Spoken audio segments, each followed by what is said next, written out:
నమస్కారం. ప్రతిధ్వనికి స్వాగతం. ఇవాళ మనం చర్చించబోయే అంశం వైద్యం మోయలేని భారం. దీని గురించి చర్చించబోయే ముందు చిన్న ఇంట్రో చూద్దాం. అనారోగ్యం పాలై ఆసుపత్రిలో చేరుతున్న ప్రజలు వైద్యం కోసం భారీగా ఖర్చు చేయాల్సి వస్తుంది.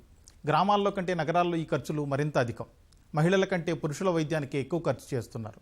ప్రభుత్వ ఆసుపత్రిలో చేరిన వారు సైతం మందులు, వైద్య పరీక్షల కోసం భారీగానే వెచ్చించాల్సి వస్తుంది. ప్రజల్ని ఆర్థికంగా పీల్చి పిప్పి చేస్తున్న వైద్యం ఖర్చులు ఏటా కోట్లాది మందిని దారిద్ర్యంలోకి నెడుతున్నాయి. అసలు ప్రజారోగ్యానికి ప్రభుత్వం పెడుతున్న ఖర్చు ఎంత? ప్రభుత్వం, ప్రైవేటు తేడా లేకుండా గంపగొత్తుగా వైద్యం ఎందుకింత ఖరీదైపోతుంది? ప్రజల్ని ఆర్థికంగా అతలాకుతలం చేస్తున్న వైద్య ఖర్చులకు ముకుతాడు వేయడం ఎలా? ఇదే అంశంపై ఈరోజు ప్రతిధ్వని లైవ్ డిబేట్. మన డిబేట్లో పాల్గొంటున్న ప్రముఖ వైద్య ఆరోగ్య రంగ పరిశీలకులు డాక్టర్ కృష్ణయ్య గారు, అలాగే ప్రజారోగ్య రంగంపై హార్వర్డ్ విశ్వవిద్యాలయంలో పరిశోధనలు చేసిన ప్రముఖ వైద్య ఆర్థిక నిపుణులు, పెగాసే హెల్త్ సిస్టమ్స్ వ్యవస్థాపకులు చెన్నుపాటి వేణుమాధవ్ గారు మనతో ఉన్నారు. వాళ్ళతో చర్చించే ముందు ఫోకస్ పాయింట్స్లో మనం ముందుగా డాక్టర్ కృష్ణయ్య గారితో మొదలు పెడదాం. కృష్ణయ్య గారు, అనుకోని పరిస్థితుల్లో ఎవరైనా అనారోగ్యం పాలైతే ఆసుపత్రుల్లో చేరి అప్పటిదాకా కూడబెట్టిన సొమ్మంతా వాళ్లకు నిలువు దోపిడీ సమర్పించాల్సిన పరిస్థితి వస్తుంది. అసలు ఎందుకు ఈ దుస్థితి ఉందంటారు సార్? ఇది చాలా వరకు వాస్తవం అండి. కొన్ని గణాంకాల ప్రకారం అనుకోకుండా హాస్పిటల్ పాలైతే దాదాపు సంవత్సరం ఆదాయంలో, వార్షిక ఆదాయంలో 60% తుడిచిపెట్టుకుపోతుందని కొన్ని సర్వేలు చెప్తున్నాయి. అలాగే ఇంకొన్ని సర్వేల్లో హాస్పిటల్ అడ్మిట్ అయిన తర్వాత 59% అప్పన్నా చేస్తారు, లేదా ఏదో రూపంలో ఆస్తులు, వస్తువులు అమ్ముకొని దానికి కావాల్సినటువంటి సొమ్ము సమకూర్చుకొని పేమెంట్ చేసే పరిస్థితి ఏర్పడుతుంది అనమాట. దీనికి కారణం ముఖ్యంగా ఏంటంటే, ప్రభుత్వం మీరు చూసినట్లయితే కేవలం 1.25% మాత్రమే దీనికి నిధులు కేటాయిస్తూ ఉంది. ఇంతకుముందు 0.9 ఉండేది, ఇప్పుడు కొద్దిగా పెరిగింది. అదే మనం పొరుగునున్న బంగ్లాదేశ్, నేపాల్, పేద దేశాలు, మనకంటే పేద దేశాలు అవి కూడా వాళ్ళు దాదాపు 5% నిధుల్ని కేటాయిస్తున్నారు. ఇకపోతే అభివృద్ధి చెందిన దేశాలు కానీ చూసినట్లయితే అమెరికా అయితే 16.5%, బ్రిటన్ 10%, జపాన్ 11%, అట్లా దాదాపు 9 నుంచి 10% నిధులు ఈ ఆరోగ్య రంగానికి కేటాయించినందువల్ల ఏంటంటే అత్యుత్తమైనటువంటి ఆరోగ్య సేవలు ప్రజలకు అందుతూ ఉన్నాయి. ఆరోగ్యాన్ని, దానికి ఉన్నటువంటి ప్రాముఖ్యతను గుర్తించి ఇది ఆర్థిక వ్యవస్థ మీద కూడా ఇండైరెక్ట్ గా ఆరోగ్యం బాగుంటే ఆర్థిక వ్యవస్థ కూడా మెరుగుపడుతుంది అనే అభిప్రాయంతో ఆ దేశాలన్నీ కూడా ఇన్వెస్ట్ చేశాయి. ముఖ్యంగా బ్రిటన్ 1948లో రెండవ ప్రపంచ యుద్ధం జరిగిన తర్వాత అప్పుడున్నటువంటి దయనీయమైనటువంటి పరిస్థితులు చూసి ప్రజలకు చక్కటి ఆరోగ్యం ఇవ్వాలని నేషనల్ హెల్త్ సర్వీస్ అని మొదలు పెట్టింది అనమాట. దాంతో comprehensive health care 97% of people, సమాజంలో ఉన్న 97% మందికి ఏది కావాలో అది, అంటే free at point of care, అంటే ఎటువంటి ఖర్చు లేకుండా 97% మందికి ఏది అవసరం అవన్నీ ఇవ్వడం. రెండోది, వైద్యము, ట్రీట్మెంట్ అనేది పేషెంట్ పే చేయగలడా లేదా అనే భావనతో కాకుండా ఆ జబ్బుకి ఏ వైద్యం అవసరం అనే నిర్ణయంతో ఆ సంస్థ పనిచేస్తుంది అనమాట. మనకి అలా కాకుండా నా ఉద్దేశంలో గత ప్రభుత్వాలు, ఇప్పుడు ప్రభుత్వాలు కూడా ప్రజారోగ్యాన్ని ప్రైవేటు పరం చేసేది. ఉదాహరణకి ఇవాళ హాస్పిటల్ అడ్మిషన్స్ లో 62% మంది జోబీలో నుంచి డబ్బు తీసి ఖర్చు పెట్టుకుని వైద్యాన్ని కొనుక్కోవాల్సిన పరిస్థితి ఏర్పడింది. ప్రభుత్వం దాదాపు 40% మందికి మాత్రమే వైద్యం అందిస్తుంది. అది కూడా నాణ్యతాపరంగా చాలా లోపమైనటువంటి వైద్యం. నాణ్యతాపరంగా ప్రభుత్వ హాస్పిటల్లో ఇది నేను చెప్తున్నందుకు నాకు బాధేస్తుంది, కానీ వాస్తవం అయితే ఇది. ఎందుకంటే ఇవాళ మీరు చూస్తే ప్రభుత్వ ఉద్యోగులు కానీ, రాజకీయ నాయకులు కానీ, మంత్రులు కానీ, ఈవెన్ హాస్పిటల్లో పనిచేసేవాళ్ళు, ప్రభుత్వ హాస్పిటల్లో పనిచేసే వాళ్ళు కూడా ప్రైవేట్ హాస్పిటల్కి వచ్చి ప్రభుత్వం ద్వారా డబ్బుని రీఎంబర్స్ చేసే పరిస్థితి వస్తుంది అనమాట. అంటే నాణ్యతాపరంగా బాగా పేదయి, గత్యంతరం లేని పరిస్థితుల్లోనే ప్రైవేట్ హాస్పిటల్ అనే భావన ఏర్పడడానికి కారణం ఏంటంటే నిధులు సరిగ్గా కేటాయించలేదు, యాజమాన్యం సరిగ్గా లేదు. అందువల్ల ఏమవుతుంది, చిన్న చిన్న విషయానికి కూడా ప్రైవేట్ హాస్పిటల్స్కి వెళ్ళడం అనేది పరిపాటైపోయింది. ఈ ప్రైవేట్ హాస్పిటల్ అనేటివి మనం చెప్పని అవసరం లేదు, అవి వ్యాపార సంస్థలు. దాంట్లో అనుమానం ఏముంది, హాస్పిటల్ పెట్టిందే వ్యాపార దృక్పథంతో పెద్ద ఇన్వెస్ట్మెంట్ చేస్తారు, అధునాతనమైనటువంటి వైద్యాన్ని అందించాలనే ఉద్దేశంతో చాలా ఖరీదైనటువంటి పరికరాలు, బాగా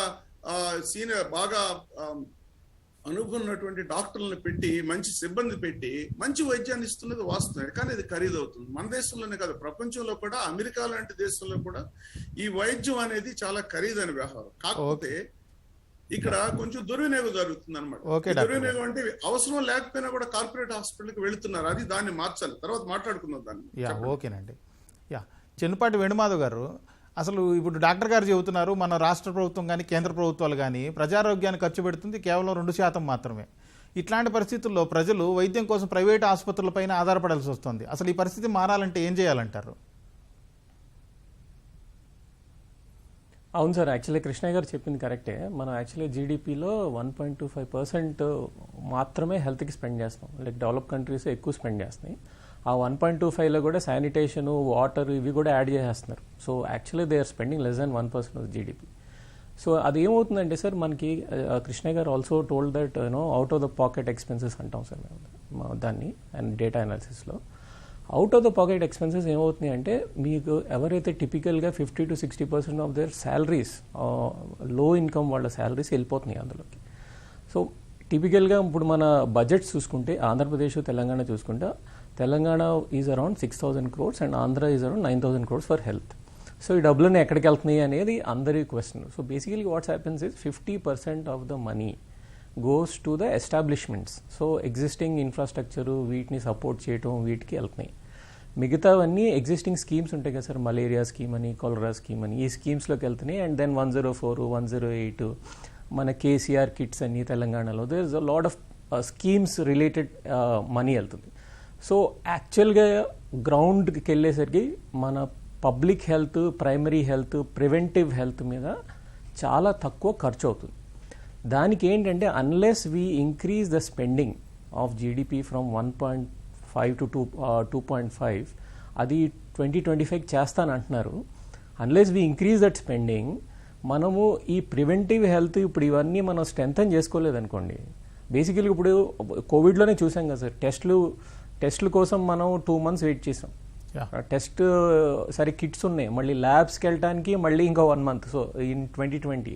so what happened is basically at the bottom level rural ఏరియాస్లో మీకు ఆ పబ్లిక్ హెల్త్ స్ట్రెంథనింగ్ లేకపోయేసరికి, లైక్ ఈ ల్యాబ్స్ ఇవన్నీ లేకపోయేసరికి బర్డన్ అంతా సెకండరీ, టెర్షరీ మీద పడింది. సో అప్పుడు ఏమైందంటే, అవేమో ఎక్కువ బెడ్స్ లేవు మన దగ్గర, and government was not ready. అంటే ఇది ఈ గవర్నమెంట్ ఆ గవర్నమెంట్ కాదు, లాస్ట్ 50 yearsలో మొత్తం హెల్త్ని కంప్లీట్గా నెగ్లెక్ట్ చేశారు. In terms of building a public health సిస్టమ్స్ని నెగ్లెక్ట్ చేశారు sir. And disease surveillance systems ఇవన్నీ ఏం లేవు. అంటే డెవలప్ కంట్రీస్లో ఇవన్నీ ఉంటాయి, వీటి మీద we have to spend money. So ఇవన్నీ లేకపోయేసరికి ఏమైందంటే, మనం డబ్బులు అయితే ఖర్చు అవుతున్నాయి, కానీ అవి ఎక్కడికి వెళ్తున్నాయి అంటే మన ఎగ్జిస్టింగ్ ఎస్టాబ్లిష్మెంట్స్కి, మన ఎగ్జిస్టింగ్ మ్యాన్ పవర్కి, మన ఎగ్జిస్టింగ్ స్కీమ్స్కి వెళ్తున్నాయి. అంటే కొత్తగా ఏమైనా వస్తే మనం దాన్ని తట్టుకోలేకపోతున్నాం సార్. ఓకేనండి. So that's the broad story. Doctor గారు, ఇప్పుడు మన చెన్నుపాటి గారు చెప్పింది కూడా చూశారు.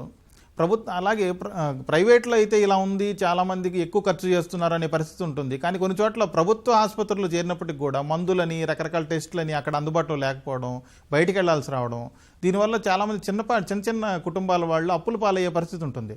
అసలు వైద్యం ఇంత ఖరీదు ఎందుకు అయిందండి? అసలు దీన్ని నివారించే మార్గాలు ఏమి లేవంటారా? ఉన్నాయండి. మీరు మీ ప్రశ్న 2 భాగాలుగా చూద్దాం. మొదట, ప్రభుత్వ హాస్పిటల్లో ఖర్చు కాకూడదు. సహజంగా ఇన్ ప్రిన్సిపల్, సిద్ధాంతపరంగా ప్రభుత్వ హాస్పిటల్లో ఉచిత వైద్యం, కానీ అక్కడ ఉండాల్సినటువంటి సదుపాయాలు లేవు. ఉదాహరణకి సిటీ స్కాన్, అల్ట్రాసౌండ్ లాంటివి అందుబాటులో లేనప్పుడు వాళ్ళని బయట వెళ్ళి దాన్ని చేయించుకొని రమ్మంటారు. సహజంగా ఖరీదు ఎక్కువ అవుతుంది. అలాగే కొన్ని మందులు అందుబాటులో లేనప్పుడు వాళ్ళు బయట వెళ్ళడం జరుగుతుంది. ఇందాక మీకు నేను చెప్పినట్టు నాణ్యతా పరంగా, ముఖ్యంగా అన్నిటికంటే యాజమాన్య పరంగా ఆ మీగర్గా 1.25% అలాట్ చేసినటువంటి నిధులను కూడా సరైన పద్ధతిలో వినియోగం జరగట్లేదని చెన్నుపాటి గారు ఆల్రెడీ చెప్పారు. దాన్ని సద్వినియోగంగా సరైన పద్ధతిలో చేయట్లేదు. ఉదాహరణకి ప్రైమరీ హెల్త్ సెంటర్లో ఎంతమంది డాక్టర్స్ రెగ్యులర్ గా అటెండ్ అవుతున్నారు చెప్పండి? డాక్టర్స్ తర్వాత నర్సెస్ పోస్టింగ్స్ ఉంటాయి, వేరే చోటు ఉంటారు, అక్కడికి వెళ్ళరు. బయోమెట్రిక్స్ పెట్టి ఎందుకు ఆ డాక్టర్స్ సరైన టైంలో వాళ్ళు ఒప్పుకున్న టైం ప్రకారం వాళ్ళు అక్కడ సక్రమంగా విధులు నిర్వర్తించేటట్టు చూడాల్సిన బాధ్యత ప్రభుత్వం అది చేయట్లేదు. డాక్టర్ కూడా అక్కడ లేనప్పుడు చిన్న చిన్న విషయాలకు కూడా ఇంకా క్వాలిటీ సరిగ్గా ఉండదని ప్రైవేట్ హాస్పిటల్కి వెళ్తారు. ఈ ప్రైవేట్ లో ఒక ముఖ్యమైన సమస్య ఉంది. చిన్నపాటి గారు ఆల్రెడీ చెప్పారు. Yeah. 3 అంచెల వైద్య విధానం ఉండాలంటే ప్రైమరీ, సెకండరీ, టెర్షియరీ. ఉదాహరణకి జలుబు, దగ్గు, జ్వరం లాంటి చిన్న చిన్న మైనర్ ఎయిల్మెంట్స్ కి ఇవాళ కార్పొరేట్ హాస్పిటల్కో లేకపోతే పెద్ద ప్రైవేట్ హాస్పిటల్కో వెళుతున్నారు. అక్కడికి వెళ్ళిన తర్వాత అక్కడ అన్ని పరీక్షలు అవసరమైనవి, అవసరం లేనివి అన్ని చేయడం అనేది పరిపాటి. కొంత జస్టిఫైడ్, కొంత నాట్ జస్టిఫైడ్. ఎలా జస్టిఫైడ్ అంటే ఒక స్పెషలిస్ట్ దగ్గరికి వెళ్ళినప్పుడు చిన్న ఎలిమెంట్ తో వెళ్ళినా కూడా అన్ని టెస్టులు చేసి నిర్ధారణ చేసిన తర్వాతనే వాళ్ళు వైద్యం చేస్తారు. అక్కడికి వెళ్ళడం మొదటి తప్పు. ఆ పేషెంట్స్ అన్ని కూడా ప్రైమరీ హెల్త్ కేర్ అనేది రోబస్ట్ గా, పటిష్టంగా కనుక ప్రైమరీ హెల్త్ కేర్ ని కనుక అందుబాటులో ఉంచి ఆ ఊర్లో గ్రామంలో ఉన్న వాళ్ళకి దగ్గరలో ఒక 2-3 కిలోమీటర్లు, 5 కిలోమీటర్ల లోపలే వైద్యుడు చూస్తే దాదాపు 90% ఈ ఎలిమెంట్స్ అన్ని అక్కడే వైద్యం అతి తక్కువ ఖర్చుతోటి ఇవ్వడానికి అవకాశం ఉంటుంది. అటువంటిది జరగట్లేదు. ఓకే డాక్టర్ గారు. చిన్న విషయానికి కూడా డైరెక్ట్ గా కార్పొరేట్ హాస్పిటల్కి వెళ్ళినప్పుడు విపరీతమైన ఖర్చుల్ని పెట్టాల్సిన పరిస్థితి వస్తుంది. ఓకేనండి. చెన్నుపాటి గారు, ఇప్పుడు డాక్టర్ గారు చెప్పింది చూశారు. ఓకే, అట్లాగే ప్రైవేట్ ఓకే, గవర్నమెంట్ ఓకే, కానీ కొన్ని చారిటీ పేరుతో ఏర్పాటైన ఆసుపత్రుల్లో కూడా ఖర్చులు చూస్తుంటే కార్పొరేట్ను తలపించే పరిస్థితి ఉంటుంది కొన్ని చోట్ల. అసలు వైద్యలో సేవకి, వ్యాపారానికి ఇట్లాంటి వీటి మధ్య తేడా లేదేమో, ఈ గీత చెరిగిపోతుందేమో అనిపిస్తుంది. అసలు ఎందుకు ఇలా జరుగుతుందంటారు సార్?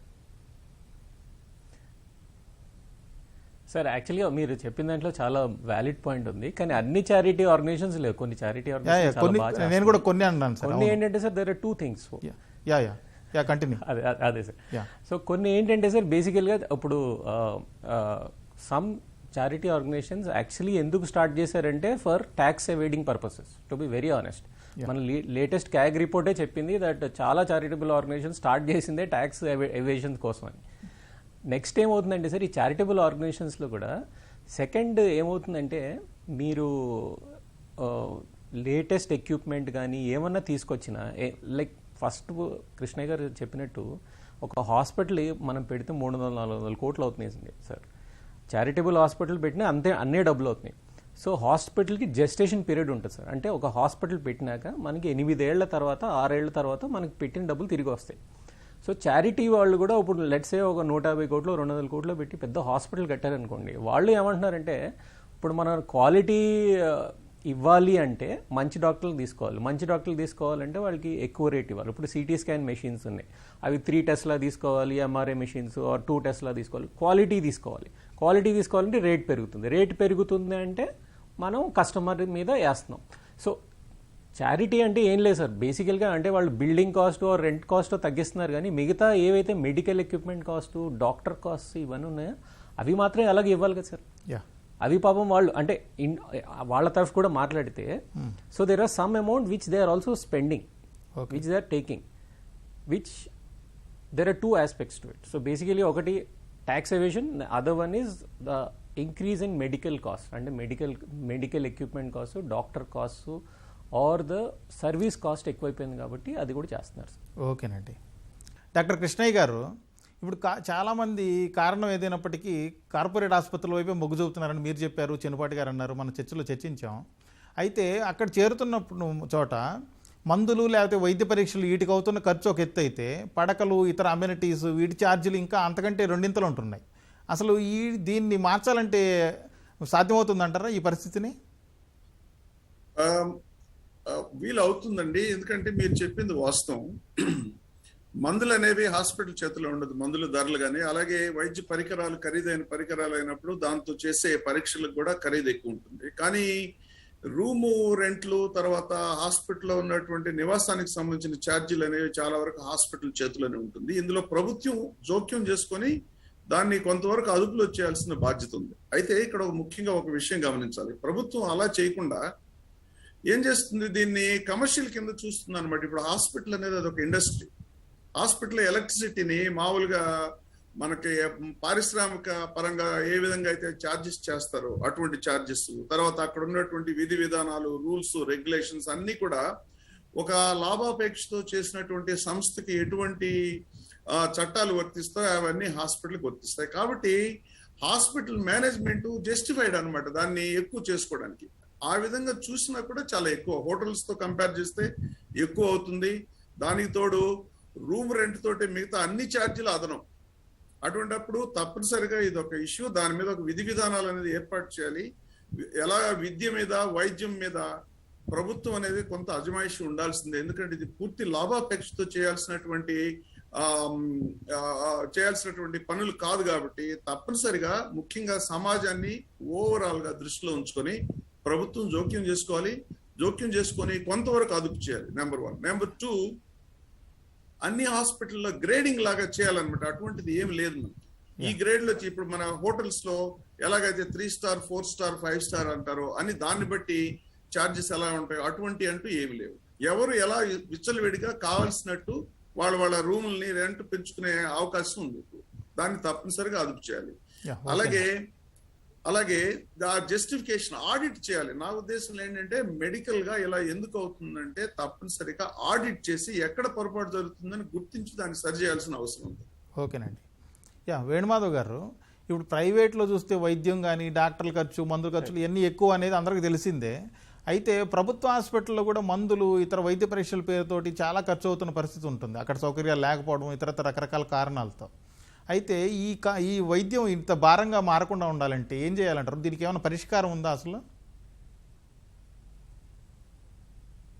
ఉంది సార్, ఎందుకు లేదు, బలహార ప్రభుత్వ ఆసుపత్రుల పరంగా యాక్చువల్గా ఏంటంటే సార్, గవర్నమెంట్ హాస్పిటల్లో ఏమవుతుందంటే సార్, వాళ్ళు ఫస్ట్ లో మన కృష్ణ గారు చెప్పినట్టు ఇప్పుడు అక్కడ మంచి సిటీ స్కాన్ మెషిన్ ఉండదు. సో వాడేమంటాడంటే బయటకు వెళ్ళి మీరు సిటీ స్కాన్ చేసుకురండి ఆర్ ఎంఆర్ఐ చేసుకురండి అంటారు.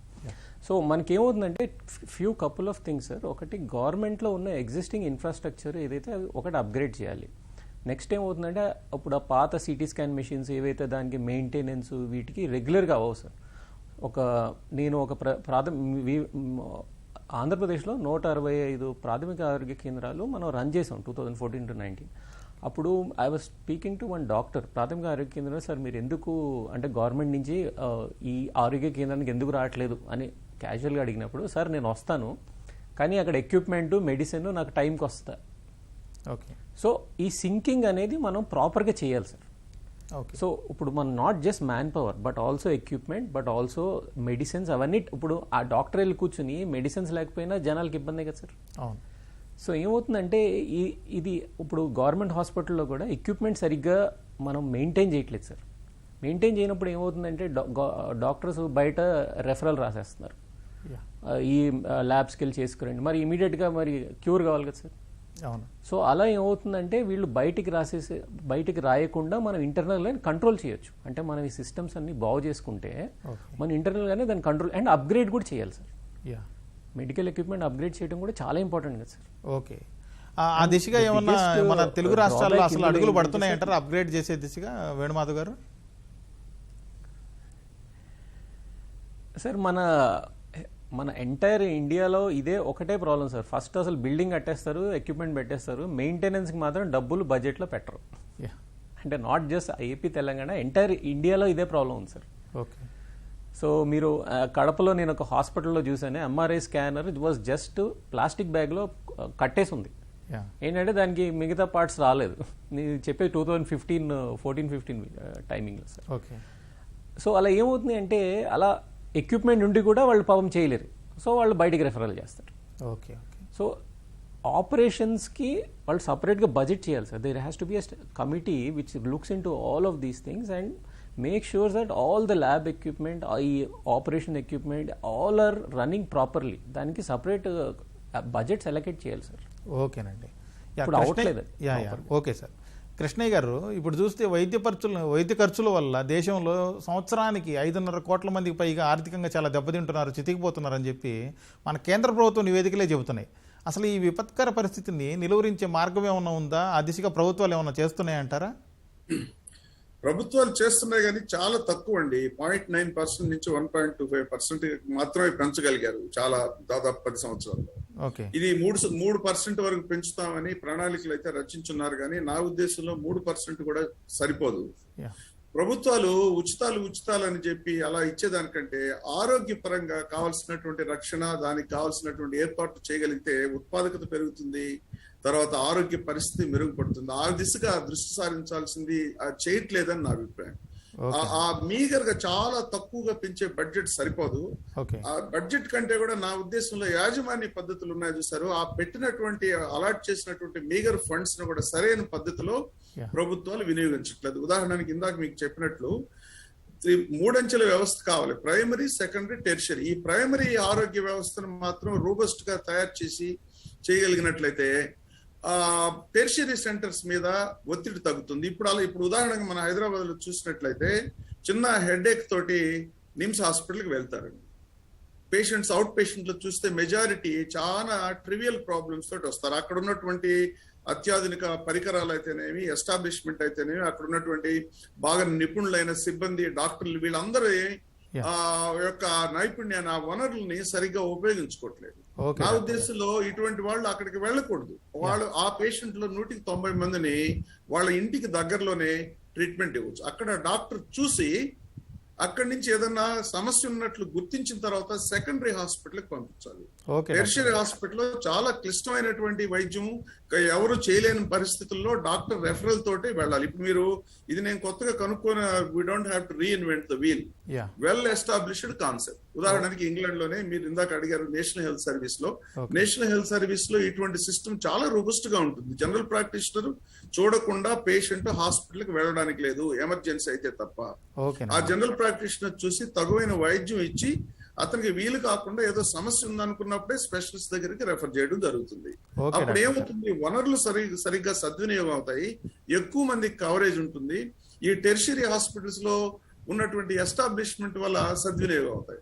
ఇప్పుడు మనకి దగ్గరలోనే ఒక 50 కిలోమీటర్ల దూరంలో విలేజ్ లో ఒక పిల్లవాడికి బ్రెయిన్ ట్యూమర్ ఉంటే ఆ పిల్లవాడికి నిమ్స్ హాస్పిటల్కి వెళ్లే సరైనటువంటి సదుపాయం గానీ మార్గం గానీ ఇప్పుడు మన దగ్గర లేదు. నిమ్స్ హాస్పిటల్లో లేదు, గాంధీ, ఉస్మానియా లాంటి పెద్ద హాస్పిటల్స్ లో సీనియర్ డాక్టర్స్ ఉంటారు, సిబ్బంది ఎక్కువ ఉంటారు, మెడికల్ స్టూడెంట్స్, ప్రొఫెసర్స్ ఉంటారు. వాళ్ళు చూసే మెజారిటీ కేసులు చాలా ట్రివియల్ అనమాట, ఎక్కువ ఓపీలో. దీన్ని మార్చుకుంటుంటే ఈ పరిస్థితి అయితే ఇంప్రూవ్ కాదు. అలాగే పేదలుగా ఉన్న వాళ్ళకు కూడా వాళ్ళు ప్రైవేట్ హాస్పిటల్కి వెళ్ళి విపరీతంగా ఖర్చు చేసుకుని అప్పులు పాలయ్యే పరిస్థితిని నివారించాలంటే ఆ పద్ధతిని, ఆ దిశగా ప్రభుత్వాలు వెంటనే కృషి చేయాలి. ఇప్పటికే చాలా ఆలస్యమైన ఆ ఫండ్స్ సరిగ్గా ఉపయోగించాలి. వేణుమాధవ్ గారు, లాస్ట్ క్వశ్చన్ అండి, కొంచెం బ్రీఫ్ గా చెప్పేసేయండి. ఈ ప్రజల మీద వైద్య ఖర్చులు భారం తగ్గించాలంటే అభివృద్ధి చెందిన దేశాల్లో ఎలాంటి విధానాలు అవలంబిస్తున్నారండి? అంటే సార్, ఒకటి, any country what they are looking for is health security sir for citizens. అంటే యూనివర్సల్ హెల్త్ కవరేజ్ అని, how can we provide health to all of these people. So ఈ దశగా మీరు, అంటే కృష్ణ గారు చెప్పినట్టే, చాలా యూకే లాంటి countries have implemented something like NHS. Basically entire medical cost వాళ్ళే తీసుకుంటారు. యూనివర్సల్ హెల్త్ కవరేజ్లో కూడా sir there are 2 options where entire universal health coverage is covered by basically mana taxation, or there are some countries which are doing it public private partnerships, which is basically public and the companies iddaru కలిపి ఇస్తారన్నమాట universal health coverage. So ఆ దిశగా మనం ఏంటంటే ఇండియాలో కూడా right స్టెప్సే పడ్డాయి. అంటే ఆయుష్మాన్ భారత్ అని స్టార్ట్ చేశారు, కానీ అందులో ఏంటంటే రేట్స్ అవి చాలా తక్కువ ఉన్నాయి. For example 5,000 for tonsils. So దానికి ఏంటంటే రెగ్యులర్ హాస్పిటల్లో 51,000 ఛార్జ్ చేస్తున్నారు. అపెండిసైటిస్కి 9,000 అనుకోండి, మన రెగ్యులర్ హాస్పిటల్లో 50,000 to 60,000 ఉంటుంది. సో ప్రైవేట్ హాస్పిటల్స్ ఏమంటున్నారంటే మేము ఇది జాయిన్ కాము, ఎందుకంటే రేట్లు చాలా తక్కువ ఉన్నాయి అంటున్నారు. So some states were also reluctant to join, and I think currently most of the states have joined the Ayushman Bharat program. But eventually ఏంటంటే సార్, ఇలాంటి ప్రోగ్రామ్స్ మనము క్రియేట్ చేసి universal health coverage. Second thing ఏంటంటే, develop countries అని అక్కర్లేదు sir. Mexico ఉంది, వాళ్ళు ఏం చేశారంటే, అమెరికా పక్కనే ఉన్నారు, అమెరికాలో 1/10 of the expenditure they are spending. కానీ వాళ్ళు ఏం చేశారంటే, ఇప్పుడు మనం అన్నాం కదా ఉస్మానియా హాస్పిటల్ని, వాళ్ళు ప్రతి డిస్ట్రిక్ట్కి ఒక ఉస్మానియా హాస్పిటల్ పెట్టారు సార్. ఇప్పుడు వరంగల్ నుంచి ఇక్కడికి ఎందుకు సార్ మనిషి రావడం ఉస్మానియా హాస్పిటల్కి? అలా ఇంప్లిమెంట్ చేసుకున్నారు వాళ్ళు. అంటే హెల్త్ సెక్యూరిటీ ఎలా క్రియేట్ చేయగలం మనం ఈ ఏరియాస్లో, ఇలాంటి హాస్పిటల్స్ ఎలా మల్టిపుల్గా క్రియేట్ చేయగలం. సో అది కూడా ఆంధ్రప్రదేశ్ కూడా I think they want to do the same thing. ఓకేనండి, థ్యాంక్ యూ చెన్నుపాటి వేణుమాధవ్ గారు, అలాగే థ్యాంక్ యూ కృష్ణయ్య గారు.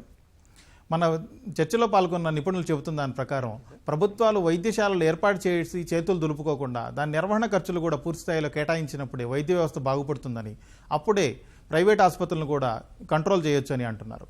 ఇది ఇవాల్టి ప్రతిధ్వని. నమస్కారం.